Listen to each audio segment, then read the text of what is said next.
Well, greetings and hello there, everybody. It's me, your beloved Star Wars dad, Nooch Too Good, and it's been a hot minute since we took a look at the best Omicrons for early to mid gamers. Those Omicrons that you are going to get from the beginning of the game all the way through the mid game, even to the end game, who knows, on characters that have been there forever, had Omicrons added as lifters. And let's talk a little bit about that before we jump into this. We can see the Wampa Omicron. It's coming. You know it's coming. So, you know, when Omicrons first came out a couple years ago, 3 years ago, I don't know when they first came, but they were a way of Capital Games lifting some existing characters, like Wampa you see here, like, you know, some other characters we're going to get into, like Traya and Savage Opress, really taking those characters that have been sitting here in the game for a long time and lifting them up to great status in specific game modes like Grand Arena, Territory Wars, Territory Battles, whatever. So when they first came out, that was the thing. Now, recently, and in more recent times, Omicrons have been something that they throw onto new characters. The Gungans each have 3 Omicrons on different characters. Every single Conquest or Proving Grounds character has 2 or 3 Omicrons. You know, so new characters now are the ones getting Omicrons, but when they first came out, they were out there as Omicrons for existing characters like Wampa. Wampa is pretty much unused by everybody in the game, and then she got the Omicron, and now she's a major force in the game. So what you're going to see in this, in us talking about early Omicrons for you guys in the game, you're going to see, mostly it's going to be those early characters that they transform by adding an Omicron to them, because the later characters you're going to get obviously later in the game. So that's what we're going to look at most of our focus today. But we got a bunch of teams here. These are your first 10 plus a few Omicrons for Star Wars Galaxy of Heroes. We start here with Wampa. And of course, here's some footage of me in Grand Arena using Wampa. I still use her all the time. Here is her Omicron is. While in Grand Arenas, Wampa gains 100% tenacity if there are no other active allies at the start of the battle. So if Wampa is by herself, Wampa gains 75% defense, 75% max health, 75% max protection, and 75% offense, doubled if there's only one active enemy at the start of the battle. Whenever Wampa is damaged by an attack, inflict 2 stacks of damage over time for 3 turns on the attacking enemy, which can't be evaded or resisted. The cooldown of Furious Foe is reduced by 1 and gain 30% tenacity, stacking until the end of the encounter. Cornered Beast on Wampa is maybe the most effective early game Omicron that you can add in the game. It's 1 character to farm with your Mark II raid currency. You get the Zeta and Omicron on Cornered Beast, and all of a sudden Wampa is her very own team in Grand Arena. I think we'll have to forward here a little bit. This takes a little bit to cook. But what you're seeing right now is Wampa defeating in 3v3 Grand Arena. Wampa goes out by herself and just takes out Sith Eternal Emperor, no problemo. So if I had to recommend one Omicron for early game players that would really make the biggest difference on your roster, it's just going to be Wampa. It's really difficult to argue in any way, shape, or form. And by the way, if I wasn't autoing this, right, I think I just took it off auto. If I wasn't autoing this right now, Wampa could have taken Sith Eternal out a few turns ago, because the AI just keeps stacking. I mean, the AI is stacking when Sith Eternal is in the red. So, anywho, if you're going to get a first... Okay, can we watch? Can we just see the kill here? Go in for the kill. Come on, Wampa. Do the kill. Yeah, this one takes a while to stack it up and just and let her cook. We always say let her cook, but there we go. One more. Come on, just do it, Nooch. There you go, Nooch. Good job. So yes, Wampa is my recommended very first Omicron that anybody can get in Star Wars Galaxy of Heroes. Next up for us here on our Omicrons, and by the way, I'm not necessarily saying that we're going to rank these 1 to 10 or whatever, but you know, I think these first 2 are so clearly really, really good for early game players. When you can get 1 character, put a Zeta and an Omicron in those characters, and then they become their very own team in early levels of Grand Arena, and all the way through mid, even late game, you know, Grand Arena, they can work by themselves. It's hard to argue that those would be the best Omicrons to put on your roster here. So Savage Opress, let's go to the gameplay again here while I read off the Omicron for you guys. This battle of Savage soloing Commander Luke Skywalker all by himself comes to us courtesy of Jack Laird. I'll put the link to the videos I borrowed in the description, but here's Savage's Omicron. While in Grand Arenas, Savage gains 50% defense, max health and offense, and 30 speed. At the start of the encounter, Savage gains 2 stacks of resilient defense, max 10. At the end of his turn, Savage gains 2 stacks of resilient defense and 10% turn meter, max 50%, for each debuff on other Sith allies. Whenever Savage is critically hit, he gains 16% health steal and offense, stacking max 160%, and all other Sith allies gain 4% health steal and offense, stacking max 40%. Recover 15% health and protection, gain 10% turn meter until the end of the encounter. While Savage has resilient defense, he has plus 50% defense per stack and is inflicted with vulnerable, which can't be prevented or dispelled. Whenever Savage gains taunt, he dispels it and gains 2 stacks of resilient defense. Now, here's the thing. These Omicrons, some of them are a mouthful, and I tend to not read mouthfuls here on the channel. I thought it was important to read these with you today so you'd fully understand the impact. And yeah, you don't really understand the impact till you take him out there. When you unlock Savage Opress early on in the game, he's going to be a solo artist, much like Wampa. But he's not limited to being a solo artist, whereas Wampa is limited. You know, Wampa is just a solo artist. When you put other people on Wampa's team, it doesn't go well. But with Savage, what you're going to see here, and I'm actually going to show you in a little bit, eventually he's going to fit onto another Sith team here, namely that it takes a while to get through CLS, let's go to the end, namely that Darth Traya team. So we'll get to that in a minute. But here we go with Savage. Thank you to Jack Laird is going to take out CLS here eventually. It might be right here. And yes, now this is a difficult counter. This is not a guaranteed. I've tried it myself over time. Sometimes it works, sometimes it doesn't. But Savage Opress as an early game Omicron is amazing in Star Wars Galaxy of Heroes. And next we're going to turn our attention to Qui Gon Jinn here on offense or defense, but he turns Jedi Knight Anakin and any other Galactic Republic Jedis, or really, Qui Gon turns any Jedis into nuclear missiles. If you put Anakin on there, you need to be Galactic Republic Jedis only, which I have found out myself many times. I put 5s or R2 on the team or something and it doesn't work, but Qui Gon's Omicron will transform his team into something super special. And yeah, let's go take a look at the footage here from my own Grand Arena. I'm not going to say this is the absolute best footage I ever could have found, but, you know, this is beating the Geos. There are lots of other teams that you can take out with the Qui-Gon Omicron. This was me doing it very early. You can see the low, you know, the low health and stuff, low gear levels. I mean, he just wipes them out. I guess that's a quick little video there. Let's read it here. While in Grand Arenas, at the start of battle, if there are no Galactic Legends, and if there are no Galactic Legends, that was actually, they had to change that when he came out because he was killing Galactic Legends. So if there are no Galactic Legends and all ally are Jedi, again, if Anakin's in there, he has, on his unique, you have to be Galactic Republic Jedi only, or Galactic Republic only. So keep that in mind with Anakin. All other allies instead gain offense equal to 30 times their speed, doubled while they have foresight, and can't be defeated while Qui Gon Jinn is active. Qui Gon Jinn can't gain damage immunity or stealth, and he can't be revived.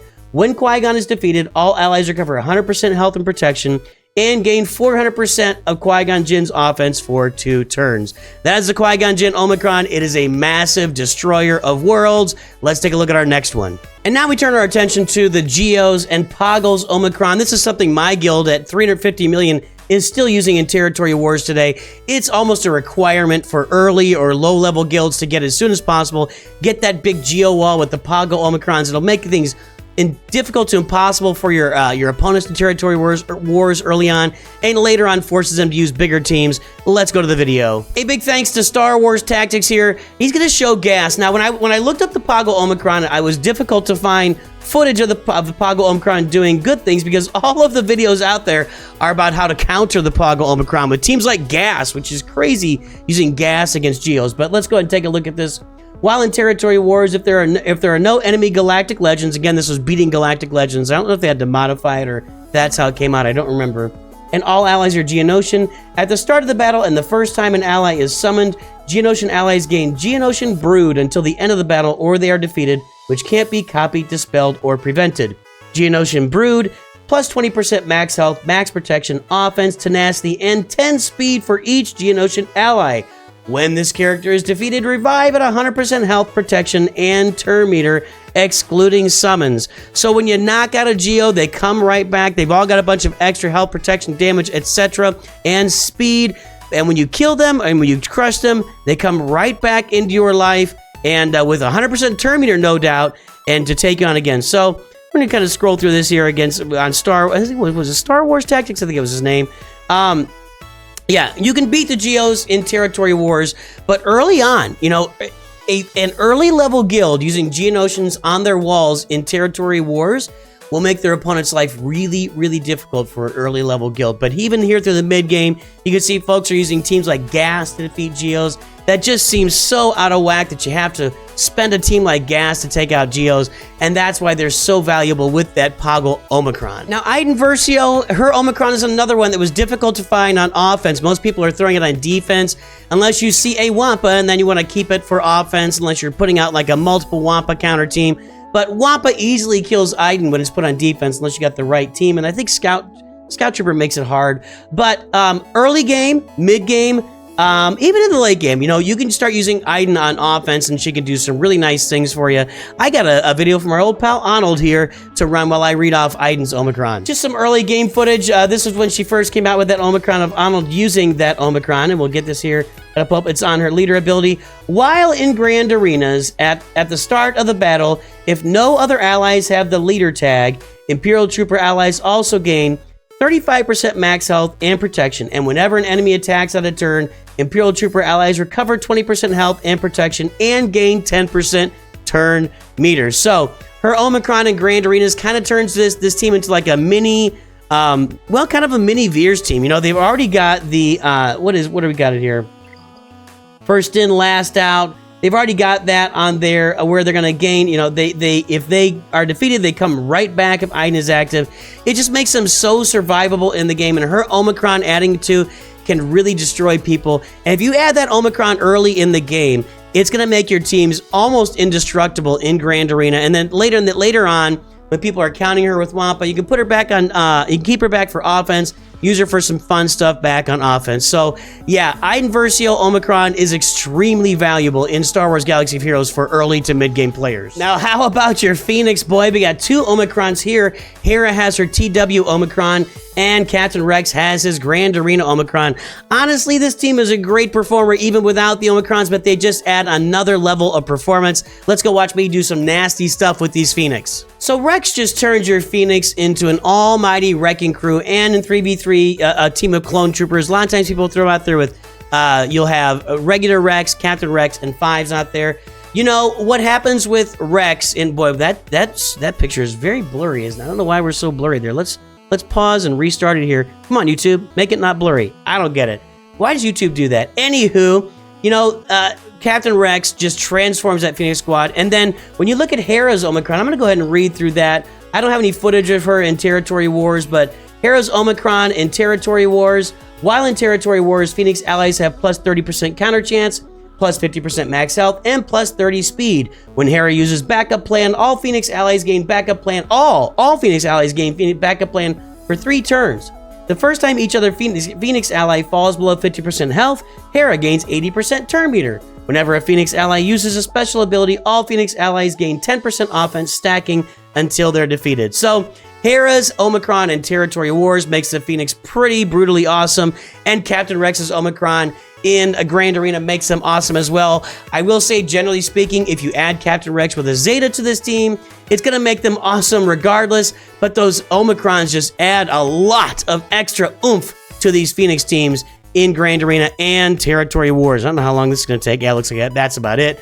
Doom, take out Grand Inquisitor. You get the idea. Let's take a look at another one. Coming around to one of my favorites. I beat Galactic Legends with this. I kill Reva teams. I do lots of damage.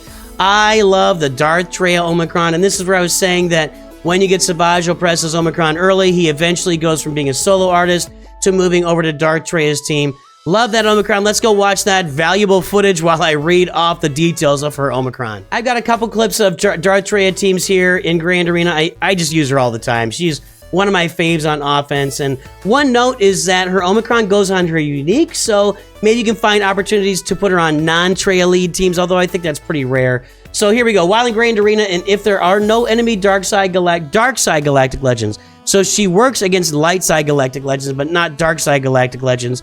I will say I've had success using her against some dark side Galactic Legends just to kind of pick off the sides and take care of business. And, you know, anyway, Sith allies gain 40% critical damage, max health, and offense.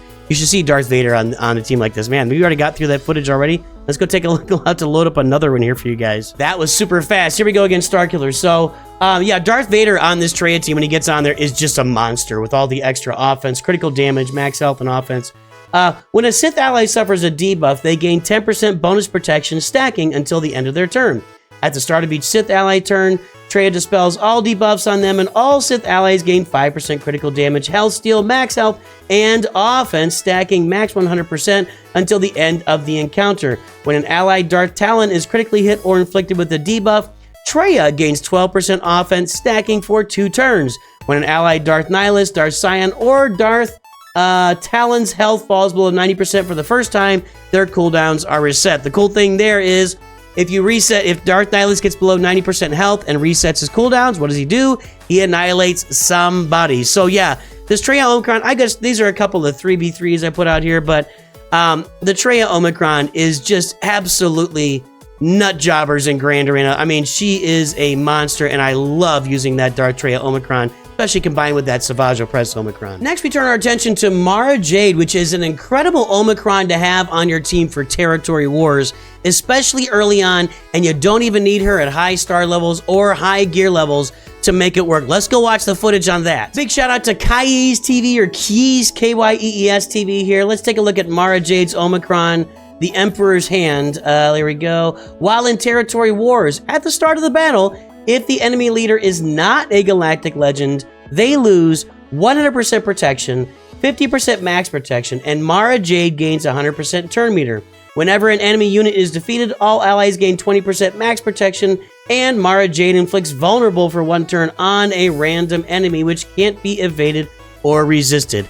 That instant turn meter that Mara Jade gains is invaluable in territory wars. And the reason I'm showing you this team here with the Empire and not Starkillers, because, you know, generally right now in this video, we're talking about early to mid-game Omicrons, right? And Starkiller really becomes more of a late to end game Omicron, you know, because, you know, people are using Mara Jade on that Starkiller team. Once you get Starkiller, that's where she goes. She does not go on the Empire team anymore, almost exclusively use her for that Starkiller team. But until you get the Starkiller team, she is a great fit here on a Palpatine Empire team. She goes first. All of her debuffs make Palpatine's turn meter engine really take off, and amazing and positive and good things happen for your team. So the Mara Jade Omicron and Territory Wars, again, you can put it out there early. You don't have to have her at max stars to be using this thing on full ability. Let's go ahead and forward a little bit here for Keys. He's taking care of business, or Kyees. There we go. Now we're starting to take him down. So all that he did here was just build up a ton of debuffs until Darth Vader can go in there and just Culling Blade everybody.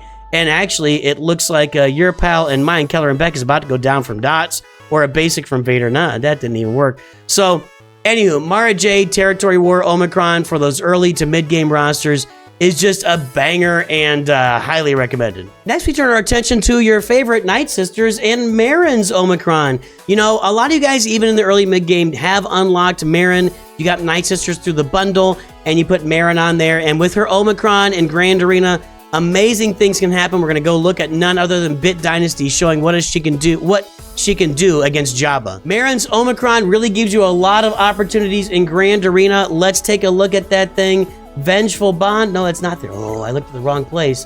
It's in the last of the Night Sister. Hey. While in Grand Arena, whenever a Night Sister ally is defeated or revived, Merrin gains 100% turn meter, which can't be prevented. At the start of Merrin's turn, inflict all enemies with 1 stack of plague for 3 turns. And what you're watching here is something amazing. It's Merrin taking out Jabba. And I don't think there were any massive datacrons associated with this while it's happening. And I mean, they're just taking turns upon turns upon turns. Whenever a Night Sister ally is defeated or revived, Merrin gains 100% turn meter. He's got this on fast, you know, he's speeded this up for us. But what you see right here, what you see is Talzin and Asajj and Merrin taking out Jabba the Hutt. Thank you, Bit Dynasty, for showing us this beautiful, beautiful. I'm going to go ahead and fast forward a little bit here. It does work, and they get to the end here, and yeah, they're going to just eliminate Jabba, I think, at some point here, right? Don't the stacks of plague go through them, or am I missing something here? How long does this take? It takes a while, I guess. A little bit longer here. There, they do get through Jabba. So, yeah, the Merrin Omicron, if you've got Merrin and you've got a Night Sister team, you can do some really nasty things in Grand Arena with that Merrin Omicron on her. And the final Omicron I'm going to recommend for early to mid gamers for your first Omicrons in the game, and we'll talk about some of them I didn't recommend here shortly too, but is the Droideka Omicron for Territory Wars. I don't have it on my Droideka right now. My team's still a work in progress here. Of course, I mean, I've got lots of other works in progress too, so I can't really take the time. But we will take a look at that Droideka Omicron in action in Territory Wars. Special thanks here to Viper76PL for the footage of Grievous going to take out Sith Eternal here in Territory Wars. When we look at that Deflector Shield Omicron for your Droideka here in Territory Wars, let's go ahead and read that off.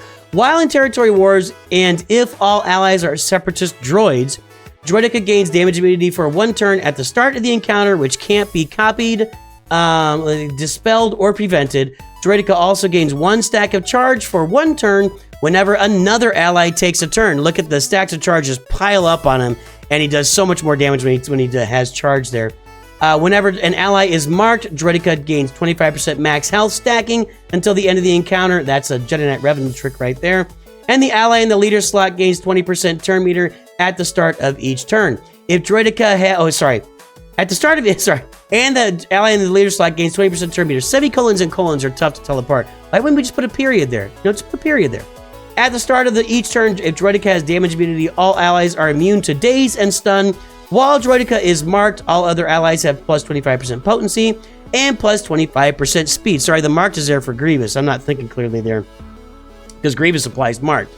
The first time Droideka is defeated while marked and an ally is active, revive all allies at the end of the turn, and then all allies recover 100% health.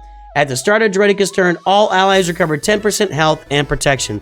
It is nasty, nasty, nasty stuff for Droideka in Territory Wars on your team.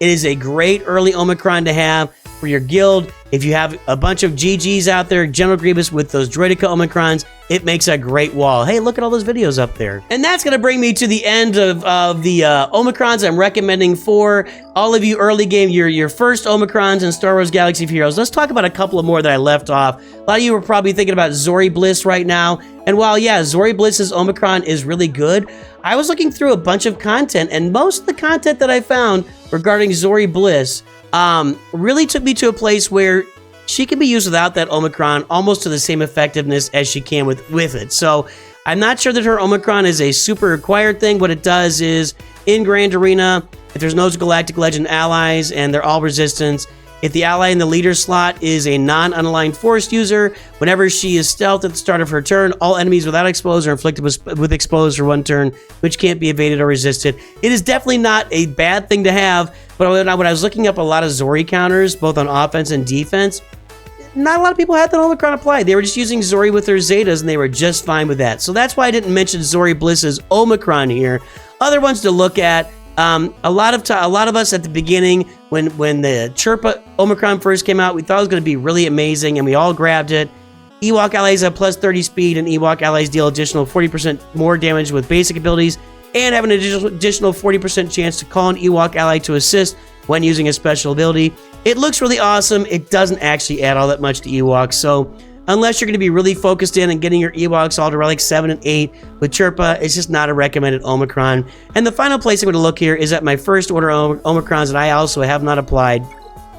When these first came out, they were amazing and great. They've just really, not there, I don't want to be. They've really faded over time, and they're not what they originally, they just don't really bring as much value as you think they're going to bring. First order TIE Pilot, while in Grand Arenas, and if there are no Galactic Legend allies and all allies are first order, plus 30% chance to gain Foresight at the start of the encounter. All allies gain 50% max health.